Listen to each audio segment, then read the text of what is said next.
Assalamualaikum warahmatullahi wabarakatuh. Innal hamdalillahi nahmaduhu wa nasta'inuhu wa nastaghfiruh. Wa na'udzu billahi min syururi anfusina wa min sayyiati a'malina. May yahdihillahu fahuwal muhtad wa may yudlil falan tajida lahu waliyyan mursyida. Wa asyhadu an la ilaha illallah wahdahu la syarikalah. Wa asyhadu anna Muhammadan abduhu wa rasuluh. Qala Allah Ta'ala fi kitabihil karim, ya ayyuhalladzina amanu taqullaha haqqa tuqatih wa la tamutunna illa wa antum muslimun. Amma ba'du kaum muslimin wal muslimat al musyahidin wal musyahidat, pemirsa pemerhati Salam TV dimanapun berada, kembali kita berjumpa melanjutkan program kajian kita masih di dalam pembahasan daripada kitab Syarah Al-Qawaid Al-Midha'ah bi madhabi ahli sunnati wal jamaah yang ditulis oleh Fadilatu Asy-Syaikh Walid bin Rashid As-Sa'idan hafizahullahu ta'ala, satu kitab yang membahas kaidah-kaidah, prinsip-prinsip di dalam akidah Ahlus Sunnah wal Jamaah. Tentunya di awal ini kita bersyukur kepada Allah Subhanahu wa taala, sampai pada kesempatan ini Allah Subhanahu wa taala masih berikan kita banyak kemudahan, berikan kita waktu yang banyak ya, sehingga kita bisa terus manfaatkan waktu tersebut untuk kita belajar ya, yang dengannya kita bisa beramal dan juga kita bisa berdakwah. Tentu ini merupakan modal besar dari Allah Subhanahu wa taala, nikmat besar yang sudah sepantasnya kita syukuri, kita sadari, agar kiranya nikmat tersebut langgeng bersama kita. Selawat dan salam kepada Nabi kita Muhammad sallallahu alaihi wasallam beserta kepada para keluarganya, para sahabatnya, dan orang-orang yang mengikutinya sampai hari kiamat kelak. Kaum muslimin, pemirsa pemerhati Salam TV yang dirahmati oleh Allah Subhanahu wa taala, kita masih di dalam kaidah besar bahwa segala macam bentuk ibadah itu merupakan hak Allah Subhanahu wa taala. Tidak boleh dia dipalingkan secuil pun ya, kepada malaikat, kepada para nabi, kepada orang-orang soleh, para wali, dan yang lainnya. Tidak boleh dipalingkan secuil pun daripada aktivitas beribadah itu ya, dipalingkan kepada selain Allah Subhanahu wa taala. Ya, salah satu bentuk ibadah telah kita bahas semalam, yaitu menyembelih. Ya, yang namanya menyembelih ketika dia sifatnya ta'abbud, taqarrub, ditujukan untuk beribadah, mendekatkan diri, maka itu tidak boleh dilakukan kecuali hanya untuk Allah Subhanahu wa taala. Ya, karena secara umum aktivitas menyembelih itu bisa dikategorikan ke beberapa bagian. Di antaranya memang untuk tujuan beribadah. Dia menyembelih itu bukan tujuan utamanya memakan dagingnya, bukan. Akan tetapi benar murni untuk menyembah Allah, taqarrub, mendekatkan diri kepada Allah Subhanahu wa taala. Maka itu harus ditujukan hanya kepada Allah. Ya, menyembelih yang sifatnya ta'abbud itu harus ditujukan hanya kepada Allah Subhanahu wa taala. Tidak boleh dipalingkan kepada siapapun, kepada apapun. Setinggi apapun derajat manusia, kedudukan manusia, tidak boleh aktivitas menyembelih itu ditujukan kepadanya. Ya, seperti sebagian orang menyembelih ketika menempati satu rumah untuk tujuan ya, tidak diganggu oleh penghuni rumah tersebut. Ya, dia tidak menyembelih itu untuk dimakan, bukan, tapi untuk mencari keselamatan. Ya, ini tidak boleh. Adapun tujuan lain daripada menyembelih, misalnya untuk menjamu tamu atau untuk bernikmat-nikmat dengan memakan daging, maka ini diperbolehkan, mubah saja.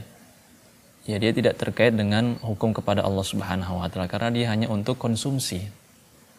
Ya, maka itu dibolehkan. Ya. Adapun yang pertama tadi, ketika tujuannya adalah ta'abbud, maka itu harus ditujukan hanya kepada Allah Subhanahu wa taala. Adapun pada kesempatan kali ini, kita masih dalam kaidah besar kita bahwa segala macam bentuk ibadah ditujukan hanya kepada Allah Subhanahu wa taala. Ibadah pada kesempatan kali ini yang akan kita bahas adalah ruku dan sujud. Ya, ibadah ruku dan sujud.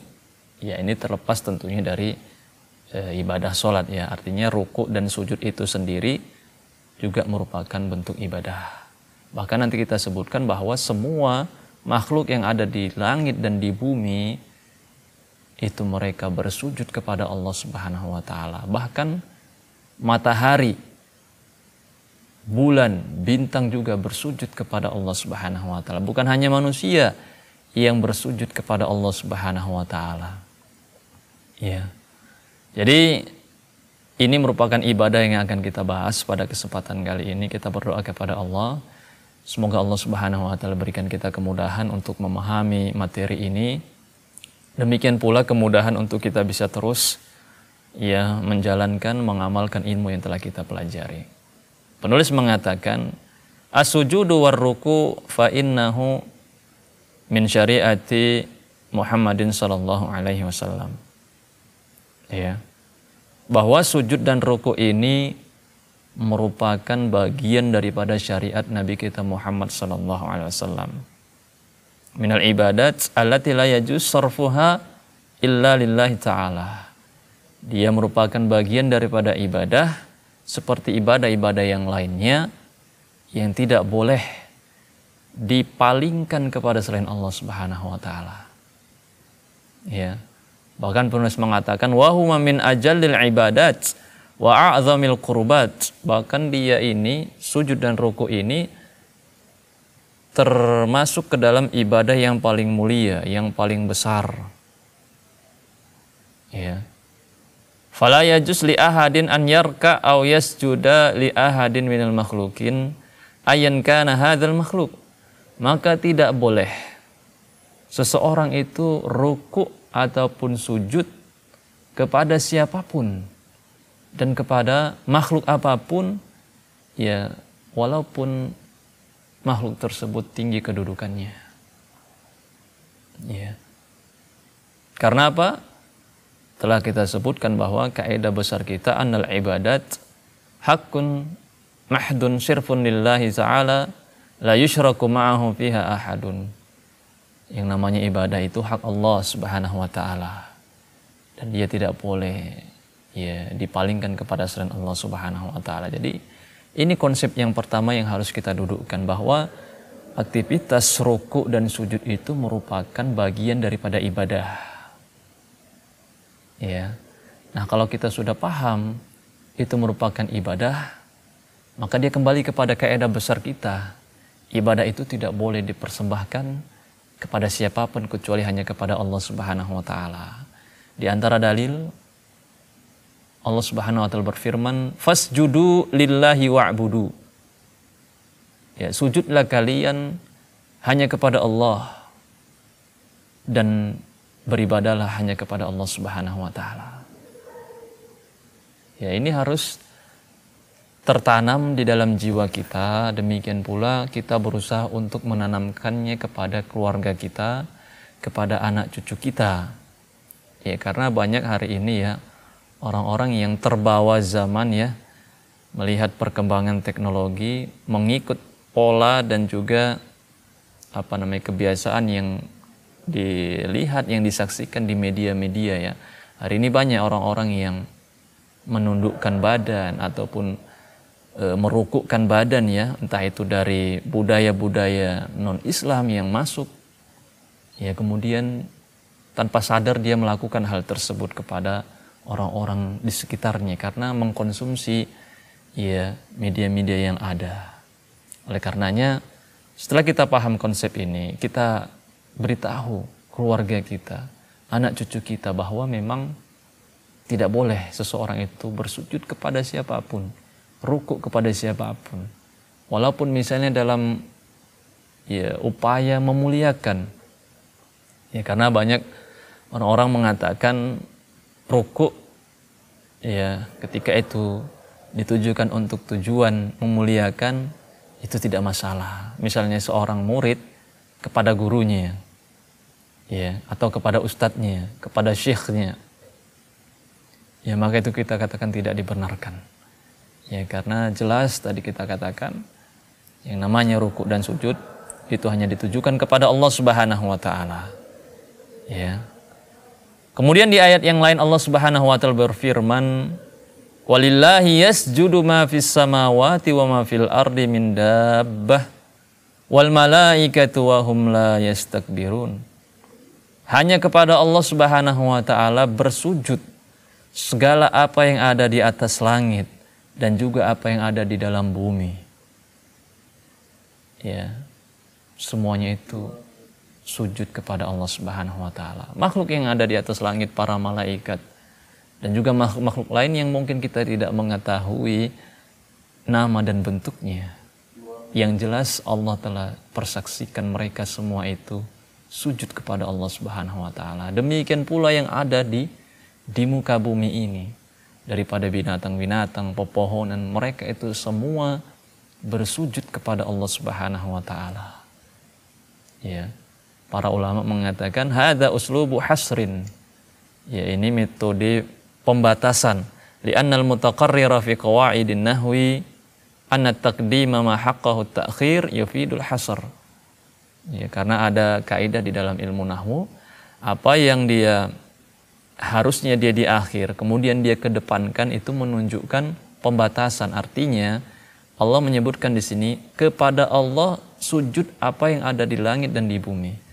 Kepada Allah saja, artinya semua itu mereka bersujud kepada Allah Subhanahu wa taala, bukan bersujud kepada selain Allah Subhanahu wa taala. Baik yang ada di langit, para malaikat, dan juga makhluk-makhluk yang lain. Demikian pula langit itu sendiri juga bagian daripada makhluk Allah Subhanahu wa taala. Demikian pula apa yang ada di bumi. Bumi itu sendiri juga bagian daripada makhluk Allah Subhanahu wa taala. Mereka semua bersujud kepada Allah Subhanahu wa taala. Ya, ini sekali lagi menunjukkan kepada kita bahwa aktivitas sujud itu murni hanya ditujukan kepada Allah Subhanahu wa taala. Allah mengabarkan hal tersebut, menjelaskan bahwa yang ada di langit walaupun mungkin kita tak melihatnya, demikian pula yang ada di bumi, tak semua bisa kita lihat, semua itu bersujud kepada Allah Subhanahu wa taala. Insyaallah akan kita sambung setelah jeda berikut ini.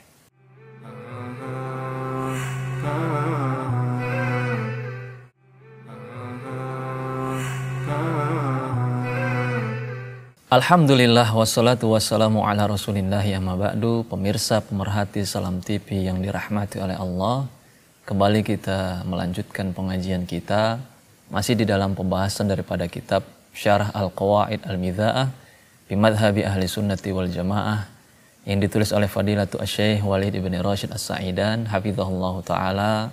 Tentunya pembahasan yang sangat urgen, yang sangat penting untuk kita serius ya, karena dia berkaitan tentang prinsip-prinsip akidah Ahlussunnah wal Jamaah. Dan tentunya kita senantiasa ya berdoa kepada Allah, memohon kepada Allah ilmu yang bermanfaat, ilmu yang melahirkan rasa takut ya kepada Allah Subhanahu wa taala, yang diimplementasikan dengan kita tunduk dan beribadah hanya kepada Allah Subhanahu wa taala. Pembahasan kita berkaitan tentang sujud dan ruku yang harus ditujukan hanya kepada Allah Subhanahu wa taala. Kita bacakan ayat berikutnya yang dibawakan oleh penulis. Wa min ayatihil lailu wan nahar wasyamsu wal qamar. La tasjudu lisyamsi wala lil qamari wasjudu lillahi alladzi khalaqahunna in kuntum iyyahu ta'budun. Ya, di dalam surat Fussilat Allah Subhanahu wa taala berfirman, di antara tanda-tanda kekuasaan Allah ya, yaitu adanya malam dan siang. Ya. Adanya langit, adanya bulan, adanya matahari. Ya. La tasjudu lisyamsi wala lil qamar. Jangan sesekali kalian sujud kepada matahari ataupun bulan. Wasjudu lillahi Alladzi khalaqahunna in kuntum iyyahu ta'budun. Akan tetapi sujudlah hanya kepada Allah yang telah menciptakan semuanya itu, kalau kalian benar-benar orang yang beribadah hanya kepada Allah. Kaum muslimin, sungguh banyak pelajaran ya yang bisa kita petik dari penggalan ayat ini, bahwa Allah Subhanahu wa taala kabarkan di antara bentuk ataupun tanda-tanda kekuasaan Allah, Allah ciptakan yang namanya malam dan siang, dan itu silih berganti dari zaman dahulu sampai hari ini. Tatkala malam hari petang gelap, ya tidak ada yang menyinari kecuali bulan. Tatkala siang hari matahari pun terbit, semua beraktivitas, bekerja, dan seterusnya. Siapa yang mengatur semua ini? Matahari terbit dan tenggelam, demikian pula bulan. Di satu sisi juga Allah ciptakan musim-musimnya, musim hujan, musim panas, dan seterusnya. Adakah satu makhluk, satu teknologi yang mampu membuat hal itu? Saya rasa itu tidak ada. Ya. Ini merupakan tanda-tanda kebesaran Allah. Masihkah ada orang-orang yang ragu? Di sana ya ada Sang Pencipta. Masihkah ada orang-orang yang menyangka semua itu terjadi begitu saja? Bahkan penciptaan manusia terjadi begitu saja. Tidak ada yang menciptakan. Ya. Padahal semuanya berjalan sesuai dengan aturan yang baik. Langit yang tegak tanpa tiang, tanpa celah, tanpa retak. Bumi yang datar bisa ditempati, gunung-gunung yang tinggi, dan seterusnya. Yakinkah seseorang itu semua terjadi begitu saja, tidak ada yang menciptakan, tidak ada yang mengatur? Ya. Jadi di antara bentuk kekuasaan Allah itu, Allah sendiri yang mengatakan adanya malam hari dan siang hari, adanya matahari, adanya bulan. Matahari makhluk Allah yang sangat besar. Demikian pula bulan makhluk Allah yang sangat besar, yang semuanya memiliki porosnya masing-masing, berputar sesuai dengan ketentuan Allah Subhanahu wa taala.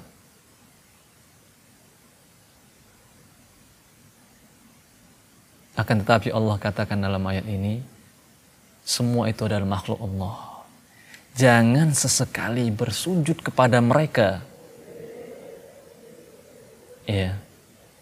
Akan tetapi murnikanlah sujud itu hanya kepada Allah. Kalau kalian benar-benar menjadi orang-orang yang beribadah hanya kepada Allah Subhanahu wa taala. Karena ada ya golongan orang-orang yang menyembah itu matahari. Ya. Sehingga kita tekankan ini. Benar matahari merupakan makhluk Allah yang besar, yang memiliki banyak manfaat, yang dengannya terjadilah kehidupan. Ini merupakan sebab saja. Tetap semuanya itu pangkalnya dari Allah Subhanahu wa taala. Tapi jangan pula dijadikan matahari itu tempat bersujud, tempat berdoa, tempat meminta. Ya, Allah sendiri yang larang akan hal tersebut. La tasjudu lisyamsi wala lil qamar. Jangan sesekali sujud kepada matahari ataupun bulan, akan tetapi sujudlah hanya kepada Allah Subhanahu wa taala. Kalau kalian benar-benar orang yang beribadah. Di dalam ayat ini Allah katakan bahwa di antara tanda keikhlasan ibadah yaitu seseorang sujud hanya kepada Allah Subhanahu wa taala. Ini menunjukkan bahwa yang memalingkan sujud itu kepada selain Allah telah terjatuh ke dalam kesyirikan. Ya. Di dalam ayat yang lain Allah Subhanahu wa taala mempertegas bahwa semua makhluk Allah itu sujud kepada Allah. Bukan hanya manusia, bahkan semuanya. Allah Subhanahu wa taala berfirman di dalam surah Al-Hajj, "Alam tara annallaha yasjudu lahu man fis samawati wa man fil ard wasyamsu wal qamaru wan nujumu wal jibalu wasyajaru wad dawab wa katsirum minan nas wa katsirun haqqa alaihimul adzab." Ya, wa katsirun haqqa alaihil adzab. Ya. Tidakkah engkau melihat bahwa kepada Allah telah bersujud semua yang ada di langit, yang ada di bumi, langit dan bumi, demikian pula bulan dan bintang, matahari, gunung-gunung, pepohonan, bahkan hewan-hewan semuanya. Manusia yang sangat banyak itu bersujud kepada Allah Subhanahu wa taala. Dan juga banyak di antara manusia yang mendapatkan azab Allah Subhanahu wa taala. Ya, jadi sujud ini merupakan satu aktivitas, satu ibadah yang dilakukan oleh manusia dan juga selain daripada manusia. Akan tetapi di sana ada orang-orang yang enggan bersujud kepada Allah. Ya, tidak mau bersujud kepada Allah, entah itu karena kesombongannya atau karena kejahilannya. Penulis mengatakan, "Aba al-musyrikuna sujuda lillahi ta'ala." Telah enggan orang-orang musyrik untuk bersujud kepada Allah Subhanahu wa taala tatkala mereka diperintahkan untuk itu.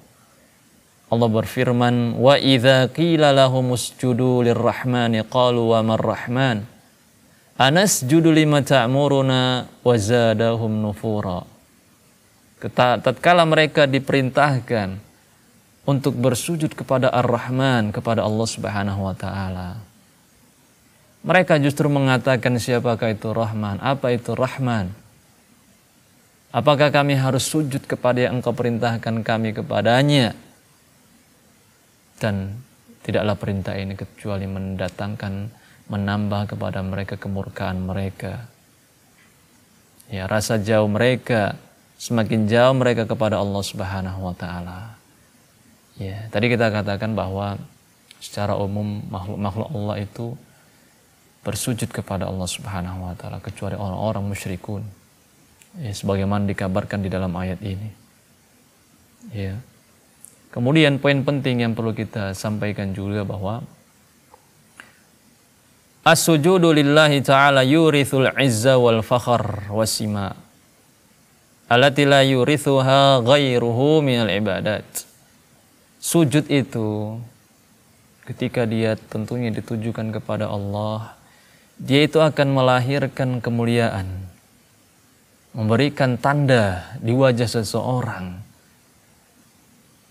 Orang-orang yang bersujud kepada Allah tampak kemuliaan padanya, tampak bekas itu di wajahnya. Dan ini sesuai dengan firman Allah Subhanahu wa taala, simahum fi wujuhihim min atharis sujud. Tanda-tanda mereka itu ada di wajah-wajah mereka, yaitu bekas daripada sujud. Ya, maksudnya di sini bukan bekas dari segi fisik ya, berwarna hitam dan seterusnya, tapi memang wajahnya itu tampak orang-orang yang dekat kepada Allah, orang-orang yang memang bersujud kepada Allah Subhanahu wa taala. Ya. Jadi sujud kepada Allah Subhanahu wa taala itu memberikan kemuliaan kepada orangnya. Karena dia telah meletakkan satu ibadah tepat pada tempatnya. Ya. Berbeda daripada orang-orang yang memalingkan satu ibadah kepada selain Allah Subhanahu wa taala. Dia akan menjadikan itu ya kebalikan daripada yang telah kita sebutkan. Itu mendatangkan ya kemurkaan dari Allah Subhanahu wa taala. Ya, kita bisa tampak ya orang-orang yang melakukan kesyirikan, yang menduakan Allah Subhanahu wa taala itu tampak daripada wajahnya. Ya, tidak ada keberkahan padanya. Ya, berbeda dengan orang-orang yang bersujud kepada Allah, yang memperbanyak sholat kepada Allah Subhanahu wa taala, memohon kepada Allah Subhanahu wa taala, berdoa tatkala bersujud. Karena memang doa pada waktu itu merupakan waktu yang mustajab.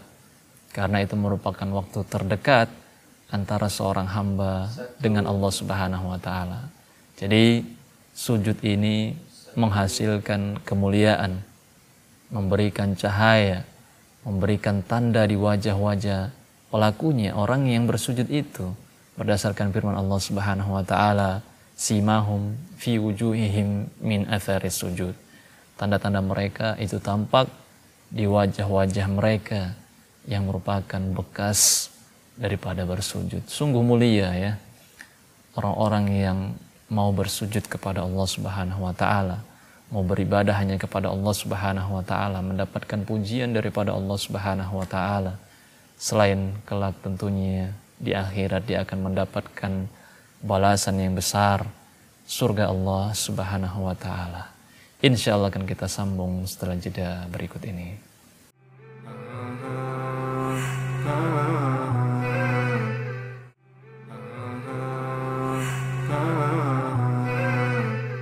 Alhamdulillah wassalatu wassalamu ala rasulillahi amma ba'du. Pemirsa pemerhati Salam TV yang dirahmati oleh Allah Subhanahu wa taala, kembali kita melanjutkan program kajian kita masih di dalam pembahasan daripada kitab Syarah Al-Qawaid Al-Midha'a fi Madhhabi Ahli Sunnati wal Jamaah yang ditulis oleh Fadilatul Syekh Walid ibn Rashid As-Sa'idan hafizahullahu taala. Tentunya kita berdoa kepada Allah memohon ilmu yang bermanfaat, ilmu yang senantiasa menggiring kita terus bertakwa kepada Allah Subhanahu wa taala. Pembahasan kita berkaitan tentang bersujud dan juga rukuk, yang mana keduanya itu merupakan bentuk ibadah yang harus dan wajib ditujukan hanya kepada Allah Subhanahu wa taala. Allah Subhanahu wa taala memuji orang-orang yang beribadah hanya kepada Allah Subhanahu wa taala, termasuk di dalamnya adalah sujud dan juga rukuk. Di antaranya Allah Subhanahu wa taala berfirman di dalam surat At-Taubah, At-taibuna al-abiduna al-hamiduna as-saihun ar-raki'una as-sajiduna al-amiruna bil ma'ruf wan-nahuna 'anil munkari wal hafizuna li hududillah wa basyiril mu'minin. Siapa itu mereka? Orang-orang yang beribadah, yaitu orang-orang yang at-taibun, senantiasa bertaubat kepada Allah, al-abidun, mengabdikan dirinya kepada Allah, al-hamidun, senantiasa memuji, as-saihun, menjaga puasa, ar-raki'un, orang-orang yang rukuk, as-sajidun, orang-orang yang sujud. Demikian pula orang-orang yang menegakkan amar ma'ruf dan nahi mungkar, dan mereka yang menjaga batasan-batasan Allah. Berilah kabar gembira kepada orang-orang yang beriman. Di dalam ayat ini Allah sebutkan di antara orang-orang yang beribadah kepada Allah itu adalah ar-raki'una was-sajidun, orang-orang yang ruku dan orang-orang yang sujud. Ya. Disebutkan juga di dalam Al-Quran ketika Allah Subhanahu wa taala perintahkan Nabi Ibrahim dan Ismail untuk membersihkan, menjaga Baitullah itu untuk orang-orang yang rukuk dan sujud di sana. Allah berfirman, "Antahhira baitiya lit-ta'ifina wal 'akifina war rukka'is sujud." Agar mereka mensucikan rumah Allah, Baitullah, Ka'bah itu. Untuk siapa? Lit-ta'ifina, untuk orang-orang yang tawaf di sana. Wal 'akifina, untuk orang-orang yang iktikaf. War rukka'is sujud, dan orang-orang yang rukuk dan orang-orang yang sujud. Iya, jadi itu merupakan ibadah-ibadah yang bisa dilakukan di sana. Yang mulai dari bertawaf, demikian pula beriktikaf, ruku dan juga sujud. Ya. Jadi ini tidak sangka lagi kita, tidak ragu lagi, merupakan satu ibadah besar ya, yang tentunya harus ditujukan hanya kepada Allah Subhanahu wa taala. Kemudian dari hadis An Anas bin Malik radhiyallahu an, dari Anas, semoga Allah Subhanahu wa taala meridhoinya, Qala rajulun, telah berkata seorang laki-laki, ya Rasulullah, ahaduna yalqa sadiqahu ayan hanilahu, salah seorang di antara kami berpapasan dengan temannya, bertemu di jalan dengan temannya, apakah dia boleh menundukkan diri kepadanya? Apa jawab Nabi? Kata Nabi SAW, la, tidak. Ini banyak ya terjadi ya, ketika seseorang berpapasan, berjumpa dengan orang lain ya, apalagi yang dijumpai itu lebih senior, lebih tua kan begitu, tidak jarang dia membungkukkan badannya ya, atau orang-orang yang berjalan ya, melewati orang-orang yang lebih tua, yang lebih senior ya, itu banyak orang-orang yang membungkukkan, hampir rukuk kan begitu. Maka kata Nabi jelas itu tidak diperbolehkan. Ya kalau kita berjumpa kan di antara sunnahnya kita kan mengucapkan salam ya. Assalamualaikum kan begitu. Secara sempurna lah ya kalau bisa. Assalamualaikum warahmatullahi wabarakatuh. Kalau bisa juga kita berjabat tangan, disebutkan bisa menggugurkan dosa-dosa kan begitu. Jadi tidak sampai membungkukkan badan. Karena itu merupakan aktivitas yang dilarang oleh Nabi SAW.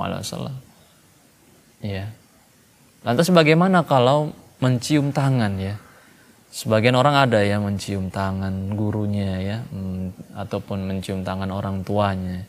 Ya hukumnya sebenarnya boleh saja. Ya, apalagi dia memang orang yang diseniorkan, dituakan, orang tua kita kan begitu. Ya boleh saja. Adapun ketika mencium tangan itu sampai tahapan rukuk, maka ini yang tidak boleh. Tapi kalau sekedar cium tangan, tapi terbawa badannya itu ya, terbawa sampai mungkin agak mereng sedikit, maka itu tidaklah mengapa ya, karena bukan dia dalam rangka untuk rukuk ya atau membungkukkan diri, bukan, tapi karena badan itu mengikut daripada tangannya yang mau mencium ya, mau mencium orang yang ingin dia cium kan begitu. Ya. Jadi yang tidak boleh itu ya itu tadi yang telah disebutkan oleh Nabi, itu dia membungkukkan diri ya, ketika berjumpa itu membungkukkan diri. Iya. Mungkin ada yang mengatakan hari ini itu sebagai bentuk memuliakan saja, menghormati kan begitu. Kalaulah itu suatu yang benar, maka telah disampaikan oleh Nabi kita Muhammad SAW. Semua yang membawakan kebaikan itu akan disampaikan oleh Nabi SAW. Kalau kita ingin memuliakan orang lain, memuliakan guru kita misalnya, tidak dengan perbuatan-perbuatan yang menyelisihi syariat. Contohnya memang untuk memuliakan guru misalnya, cukup kita ya hadir ke majelisnya ya, mencatat apa yang disebutkan, ya kita aktif ya bertanya dan seterusnya, melaksanakan apa yang dia sampaikan selama itu adalah hak, meninggalkan apa yang dia larang selama apa yang disampaikan itu berkesesuaian dengan Al-Quran dan hadis, memberikan nasihat jika dia salah. Inilah bentuk kita memuliakannya, menghormatinya. Kalau dia sudah meninggal, kita doakan, kita lanjutkan estafet dakwahnya. Itulah bentuk kita memuliakan guru kita. Bukan seperti yang terjadi di sebagian tempat. Ketika gurunya lewat, semuanya diam semua, semuanya menunduk. Bahkan sebagian lain, sebagian tempat itu sampai jongkok, merendahkan diri. Kita tidak tahu ini ajaran dari siapa. Ya ada di sebagian tempat ketika gurunya lewat itu dia langsung diam, berhenti seperti patung kan begitu. Ya mungkin mereka mengatakan itu merupakan bentuk penghormatan. Ya, padahal telah kita sebutkan tadi bagaimana sebenarnya sunnah ya ketika kita berpapasan dengan orang lain. Iya, kata Nabi SAW kita disunahkan untuk mengucapkan salam. Ya, mengucapkan salam. Ya, berjabat tangan, kita tanya kabarnya, adakah yang diperlukan dan seterusnya, itu saja. Ya, tidak seperti yang dilakukan oleh sebagian orang ya. dalam rangka katanya memuliakan guru. Bahkan sebagian lain itu sampai kepada tahap tabarruk ya. Air bekas gurunya itu diminum, dicari berkahnya di situ.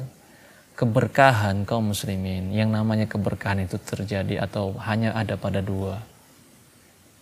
Keberkahan yang sifatnya maknawiyah ya, dan juga ada yang sifatnya dzatiyah.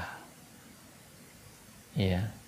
Yang sifatnya dzatiyah itu hanya ada pada diri Rasulullah sallallahu alaihi wasallam.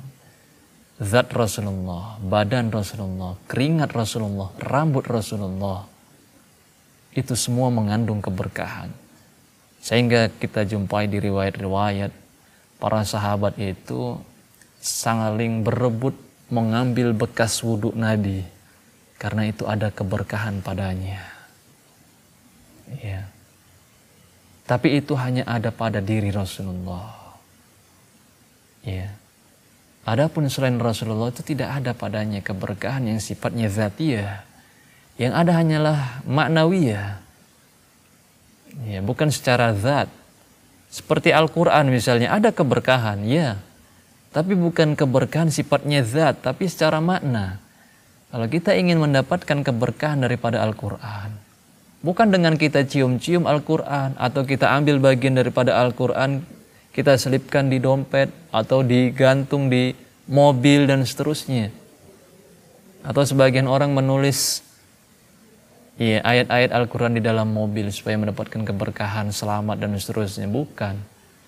Keberkahan yang ada pada Al-Quran itu sifatnya maknawiyah. Artinya kita bisa mendapatkan keberkahan daripada Al-Quran itu dengan kita membacanya, dengan kita mempelajarinya, menghafalnya, mengamalkannya, dan juga mendakwahkannya. Kita akan mendapatkan keberkahan.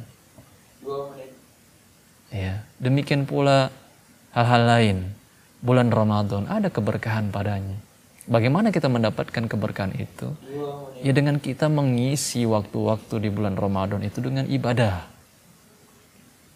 Demikian yang namanya keberkahan itu. Yang sifatnya zat tidak ada. Siapapun gurunya, siapapun syekhnya itu tidak ada. Yang ada hanya pada mereka keberkahan yang sifatnya maknawi. Kita ambil ilmu dari guru-guru kita. Kita dengarkan nasihat-nasihatnya. Lantas kemudian kita amalkan. Kemudian kita dakwahkan. Kita akan mendapatkan keberkahan ilmu itu. Tapi kalau dari bekas air minumnya, bekas tempat duduknya, dan semisal dengan itu tidak ada. Karena yang namanya keberkahan itu adalah hak Allah Subhanahu wa taala, dan Allah di dalam menetapkannya itu tentunya ada dasar-dasar yang disebutkan dalam Al-Quran dan hadis. Ketika itu tidak disebutkan di dalam Al-Quran dan hadis, maka hukum asalnya tidak ada keberkahan di dalam diri siapapun kecuali pada Nabi kita Muhammad Sallallahu Alaihi Wasallam. Kaum muslimin, pemirsa, pemerhati Salam TV yang dirahmati Allah. Sekali lagi, bahwa yang namanya ruku, yang namanya sujud merupakan satu ibadah yang harus dan wajib ditujukan hanya kepada Allah Subhanahu wa taala. Orang-orang yang memalingkan sujud dan ruku kepada selain Allah, maka dia telah melakukan satu kesyirikan. Dan tentunya yang namanya kesyirikan akan mendapatkan balasan dari sisi Allah Subhanahu wa taala. Bahkan orang-orang yang berbuat syirik sampai akhir hayatnya, misalnya orang-orang yang bersujud kepada selain Allah, entah itu kepada jin, kepada syaitan dan lain sebagainya dengan tujuan-tujuan tertentu, sampai akhir hayatnya dia tidak mau bertobat, tetap dalam keadaan sujud kepada selain Allah, dia akan menjadi penghuni neraka dan kekal di dalam neraka Allah Subhanahu wa taala, karena orang-orang yang berbuat syirik dan tak mau bertobat sampai dia meninggal, pintu taubat telah ditutup darinya. Kiranya demikian yang bisa kita sampaikan pada kesempatan kali ini. Semoga yang sedikit ini memberikan manfaat bagi kita semua, terutama bagi pemateri. Demikian yang bisa kita sampaikan. Wa akhiru da'wana anilhamdulillahirabbil alamin. Assalamualaikum warahmatullahi wabarakatuh.